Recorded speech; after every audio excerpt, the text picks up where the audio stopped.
पुणी बीजेडी को लागिला सख्त झटका। शंख को बाय बाय कले निमापड़ा विधायक। हाथर शंख को तले थोईदेले समीर दास। दल अनेक चेष्टा करी भी समीर को करी पारिलानी मानभंजन। दीर्घ वर्ष धरी हाथ में धरिथिबा शंख को तले थोईदेले पूर्वतन शिक्षा मंत्री तथा निमापड़ा विधायक।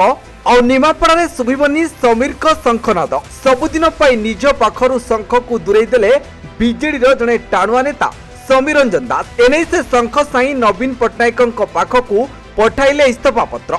24 टिकेट रेस रे थिले समीर। अनेक आलोचना समालोचना चर्चा पर भी मिलिलानी टिकेट। सेथिपई रागरे गरगर हेउथिले आउ निजर संगठन को दल सम्मुख रे प्रदर्शित करथिले। विशाल संगठन देखि ताजुब होइतिला दल।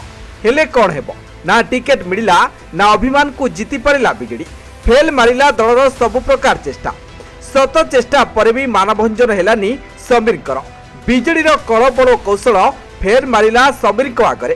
पूर्व ओडिशा रे द्वितीय पर्याय निर्वाचन पूर्व लागिला बड़ झटका।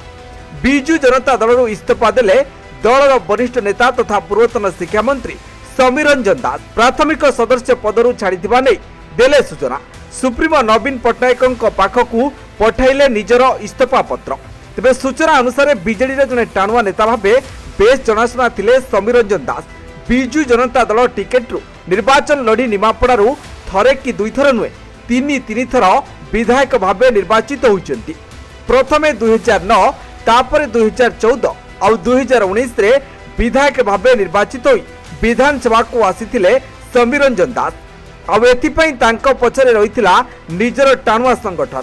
प्रथमे आशा थिला मिलिबो टिकट हेले किंतु 2024 विधानसभा निर्वाचन ले निमापड़ारू समीर रंजन दास को टिकेट काटिथिला बीजेडी। तांको बदलरे बीजेपी रु आसीथिबा दिलीप कुमार नायक को दल लड़िबा को सुजोग देछि, जहाकू नै समीर असंतुष्ट थिबा जणा पड़िथिला। निकटरे बीजेडी छाड़ी बीजेपी जिबा नै चर्चा जोर हेउथिला। बीजेपी रे जणे महिला नेत्री गणमाध्यम रे कहिथिले कि पुरी जिला निमापड़ार जणे वरिष्ठ नेता आम दल रे शामिल हेबे। एही बयान परठारु समीर बीजेडी छाड़ी बीजेपी जिबा नै चर्चा एवं आलोचना चलिथिला। हेले कोनोसी पक्षक पक्षरु स्पष्टीकरण दिया जाय नथिला। आ एबे सबु चर्चा रे होईछि अंत। 3 दशंधि धरी बिजु जनता दल सहित थिबा पूर्वतन शिक्षा मंत्री तथा निमापड़ा विधायक समीर रंजन दास एबे छाड़िछंती दल।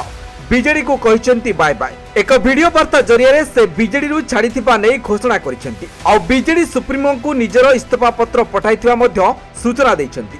एवं पूर्वरु बीजेपी रे मिसिबा एवं पद्म धरिबा नै जो चर्चा होतिला से चर्चार होईछि अंत। एवं सबु परे आज बीजेपी रे मिसचंती समीर रंजन दास।